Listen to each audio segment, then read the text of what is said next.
I think just us as humans, we're drawn to the taboo. No, we're not. No, we're not. Don't speak for the rest of us, mother clucker.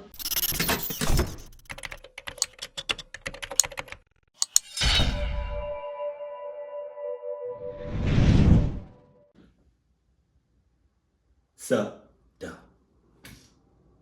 I'm recording.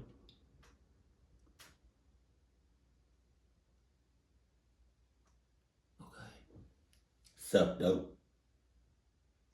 So you're playing with the Ouija board. 2 seconds in. Adam! We 2 seconds in, player.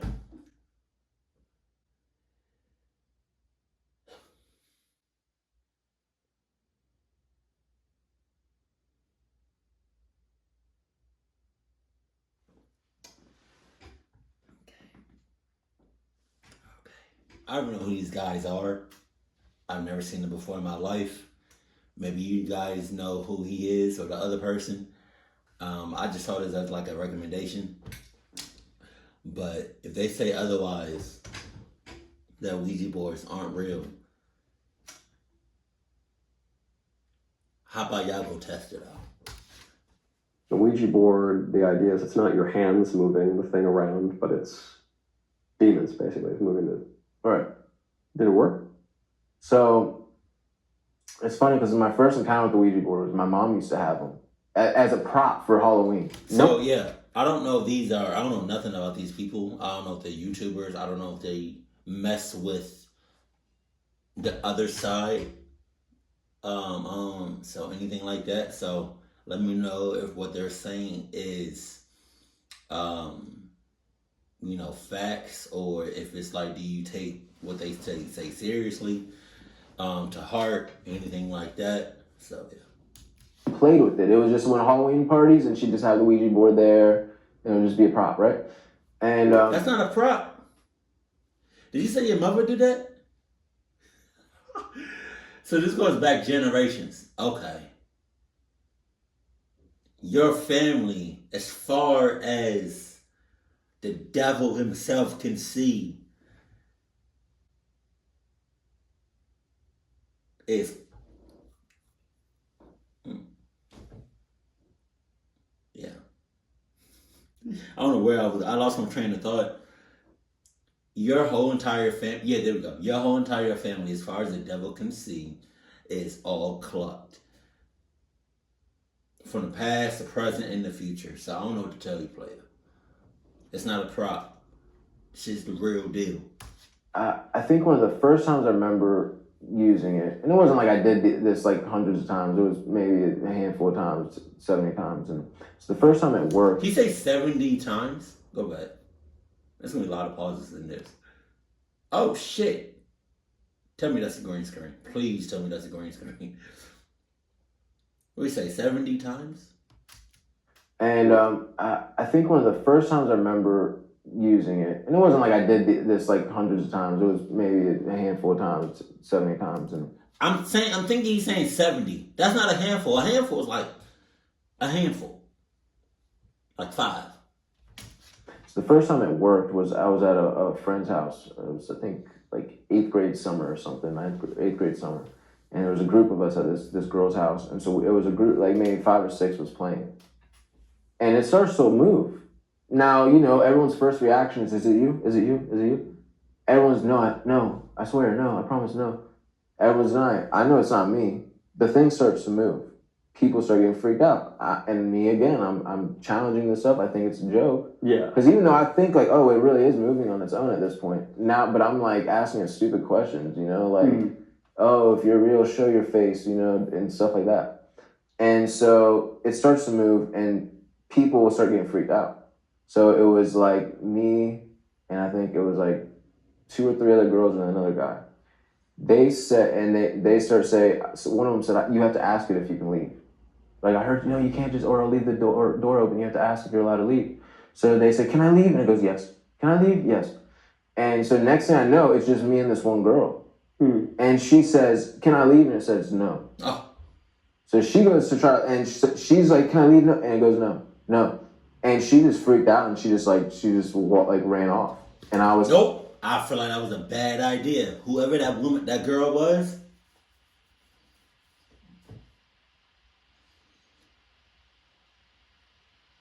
she better be clutching and clenching her butt cheeks real tight every day, all day. Who came up with the Ouija board anyways? Because that motherfucker...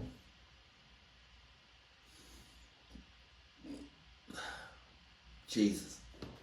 And then just laughing and So it wasn't you moving it. Mm-mm. And so you could say, well, maybe it's this girl just wants to, spend more time with you. Yeah. And you say, okay, I'm going to move it to say no. Yeah. But she gets very freaked out and then she leaves. No, it was genuine fear. Like, she was like, oh my gosh, just say no, no. She just like freaked out and she left. So that was like the first time I saw something come from her. And then years later, I played it. Back when I was getting really into the DMT, I had one and I was with one of my friends. And this guy was, he was a very stoic kind of guy. He wasn't a type of guy to like get scared easily. Like me and him used to, do all types of crazy stuff together. He wasn't the type of guy for one, to play into it, and two, to get scared about stuff like this. It's just me and him, and we start playing. And like I said, I lived on that battlefield, and so we start asking a thing that starts moving. I didn't even need to ask. I knew it wasn't him. He knew it wasn't me. It starts moving. So we're asking him multiple questions, and I start asking him like, "Well, when am I gonna die?" And it gives me. Hey, bro, you can't be asking shit like that. Because even if it gives you like a date, or like around the time, or like give you like the year, or it says like in 36 years or so, you can't be living. You can't. Yeah, you be doing all kinds of shit. If you're not paranoid, you'll. No, you can't be shit. Certain stuff you can't just be asking like, when I'm gonna die, or are there spirits with me, or when is Jesus coming, or when is the end of days, or when is the next, global catastrophic shit, like shit you have no control over. You can't really be asking that Number, and it says from an overdose. It says 37 from an overdose. Then he asked it, and it gave him a number, and it gave him it said, I think, like heart failure or something, heart attack or something.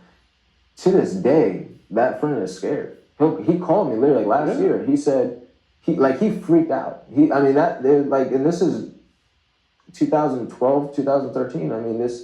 To this day, he's still afraid of that. He still thinks that's going to happen. Yeah, of course. How old are you? I'm 30. Oh, Jesus. Are you scared? No, because I think the blood broke the curse. So, but I think that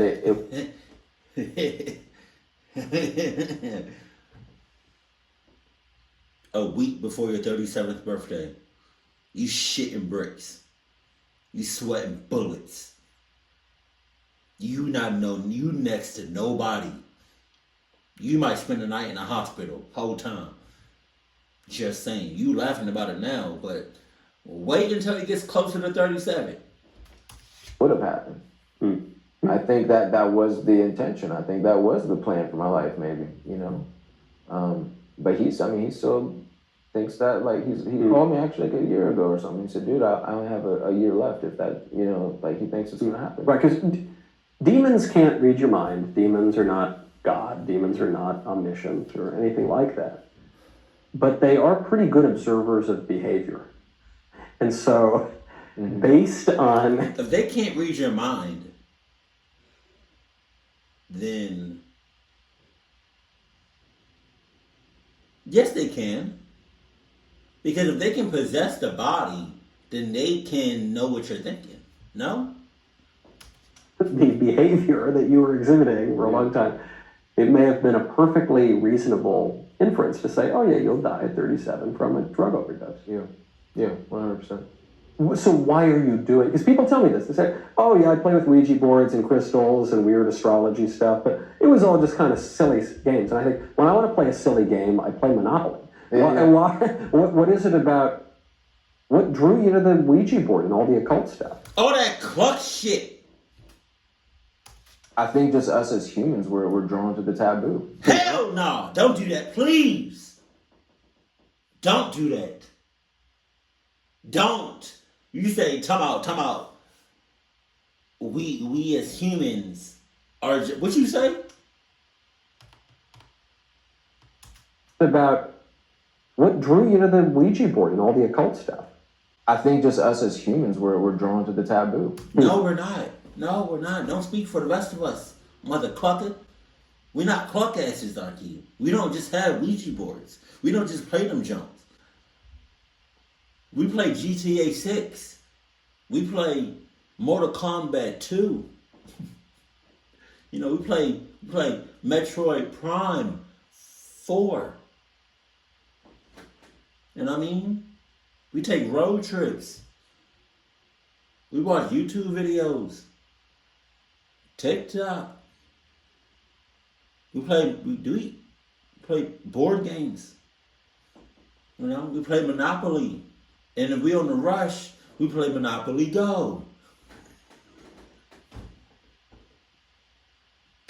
But don't do that. I'm not a part of that. I'm not. If you talk about humans as a whole, like I'm part of that, I'm not human. Oh, I think it's part of our nature. We like that mystery. That's why people like horror movies and stuff. And it's like, and your inhibitions are already a little bit weakened. See, and that's the difference. See, there's a difference between horror movies, because it's a movie. I love horror movies. But Ouija boards, that shit's real. Doing all this other crazy. Yeah. I liked that right. like kind of that. I like the demonic type of stuff. I was drawn to the dark stuff, not not in the sense of, hey, devil with pitchfork and horns. That was oddly specific. Which means you dress up as a devil with pitchforks and horns. Okay. I don't know what you do in your off time, but that behind closed doors, that's what it seems like, because that was very specific. You could have said something else. I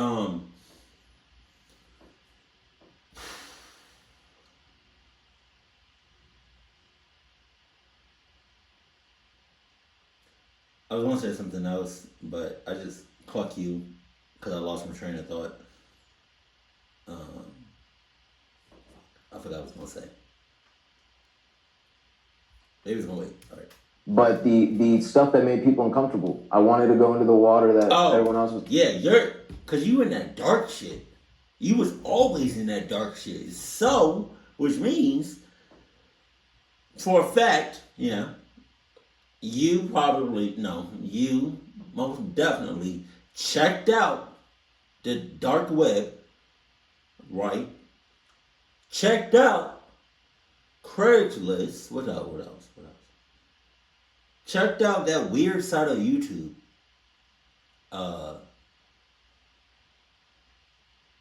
Yeah. I don't know, it's a little crazy. The Secret. Yeah. And so it was just something I did with like friends. I played the Ouija board. I started doing psychics. I went into all that because Buddhism is already kind of branched. I would say those are branches of that. It's like that whole world kind of comes together. It's the same thinking. And so I started getting more into the occult. And so what was crazy is when I was about 2012, I was doing a lot of psychedelics. I was doing a lot of heroin. I was in probably the worst place I had ever, one of the darkest places in my life. And so I had this moment of like, I'm having encounters with light beings. Why am I not happy?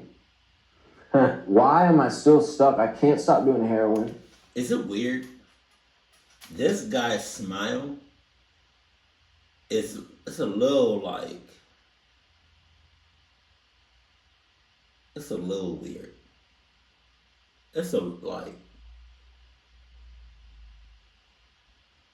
He said he was doing all kinds of stuff when he was 20 and he was in a dark place, and then this nigga smiles. He's laughing. What's up with you? And am I tripping, or does this shit look like a face behind them?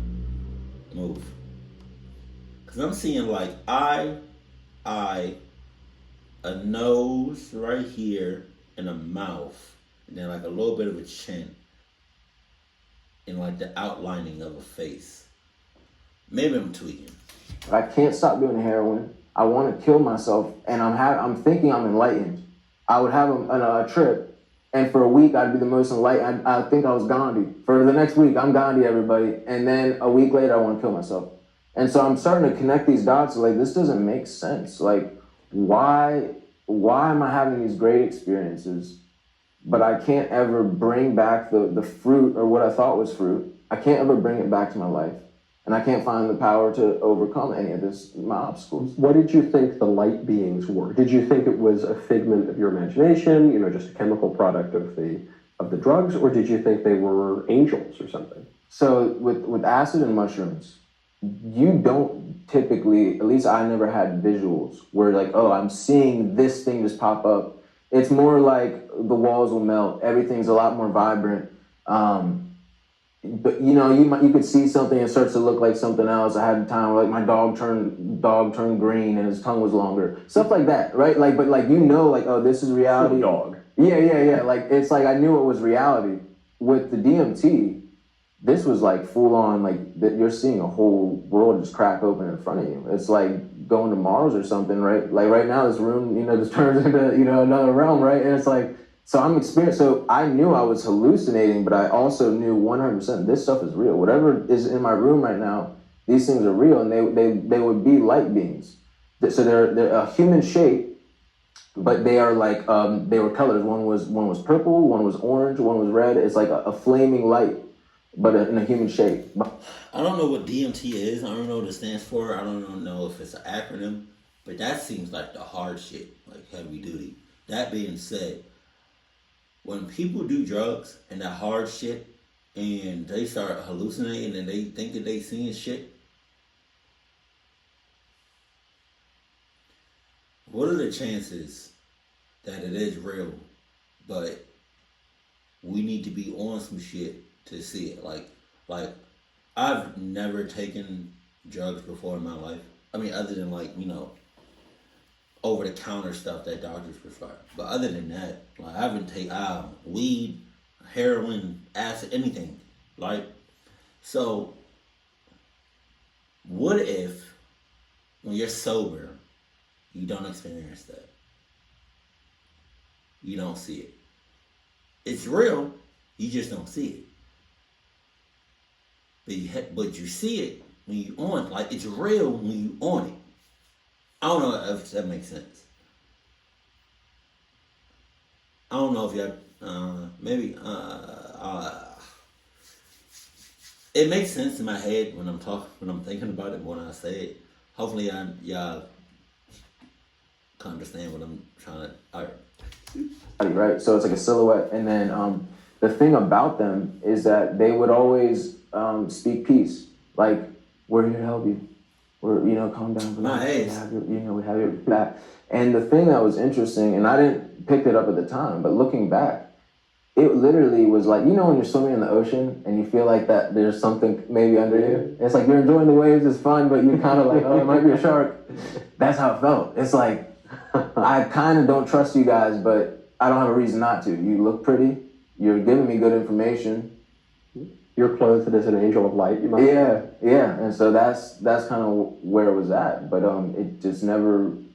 And they gave you advice in the sense that calm down, it's okay. What would they tell you? Well, like the one DMT experience I had these three beings come in my room. I freaked out. I started to try to get up off the bed, but there was a bigger one. Like, so if I was laying down, it was like his legs were 10 feet tall. So the other ones I see in front of me dancing around, swirling. This one was 10 feet tall legs. I couldn't even see the top of the being, but his hands started going over me. And if you've seen Reiki, they go like this. Like he was doing Reiki hand movements over me, and he was telling me telepathically, "Relax, we're here to help you," right? And then a few minutes later, my door opened up by itself, and another one came in and it was dragging my body. So I'm in my body. I'm watching this. My body gets dragged in the room, and they told me, if you don't stop doing heroin, this is you. And because I used to get high in my bathroom, and so I knew they were saying like, you're gonna overdose in the bathroom if you don't stop. What's that called? What is it called? It's called something. It's called. They did it in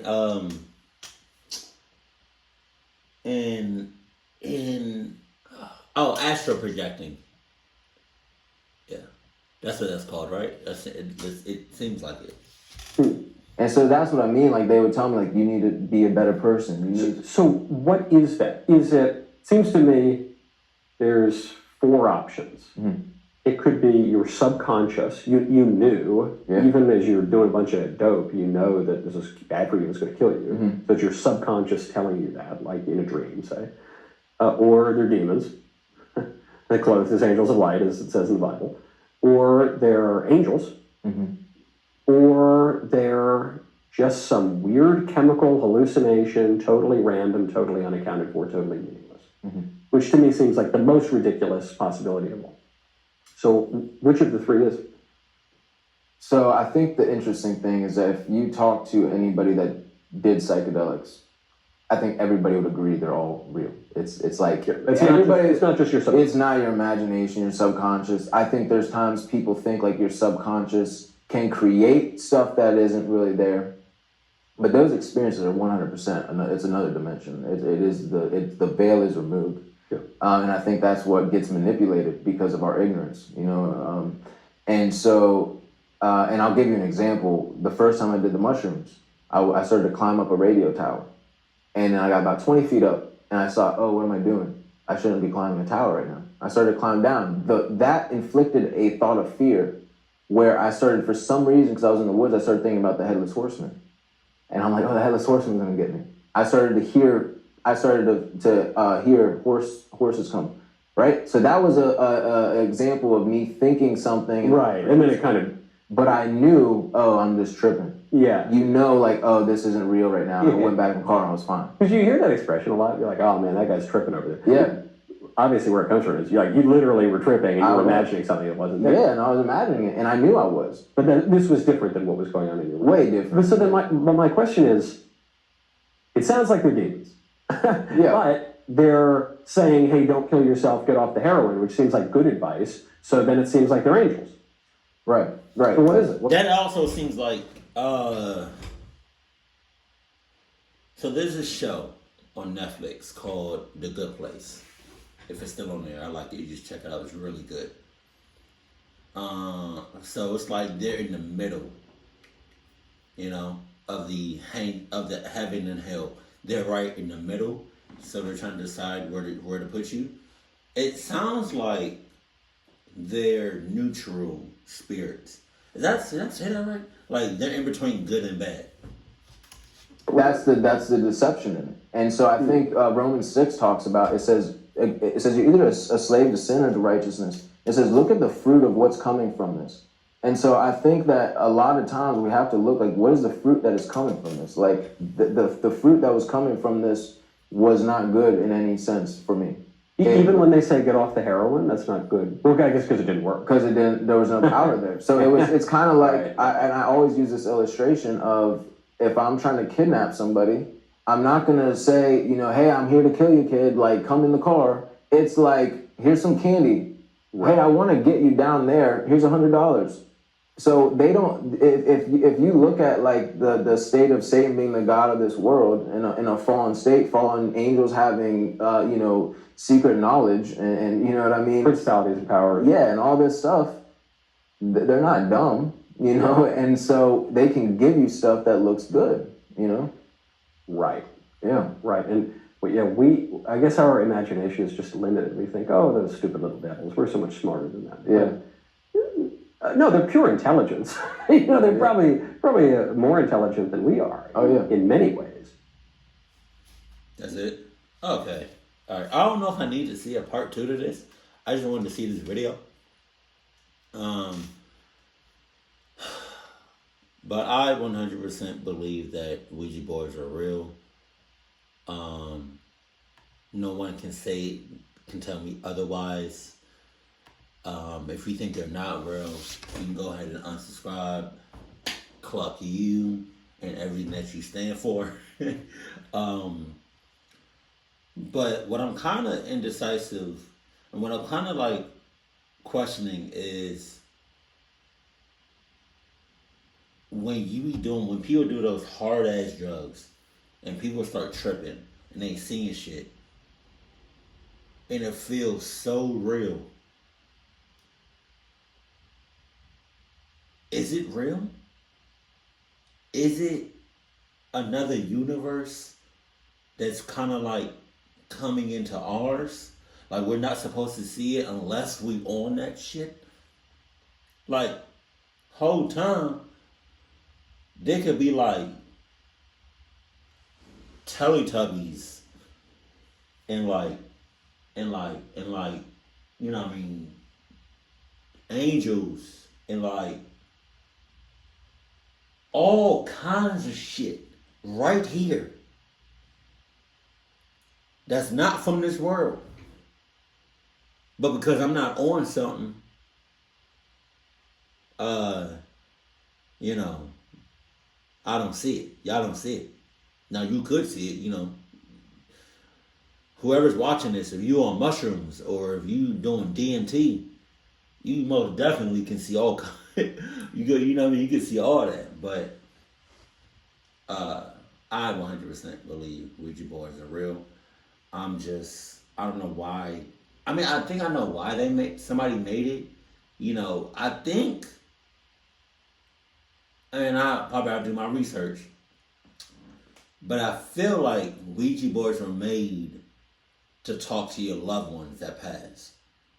But then somehow, some way down the line, somebody clucked it up. So, yeah. Keep it cool, keep it classy, and I love you, stay happy. My family.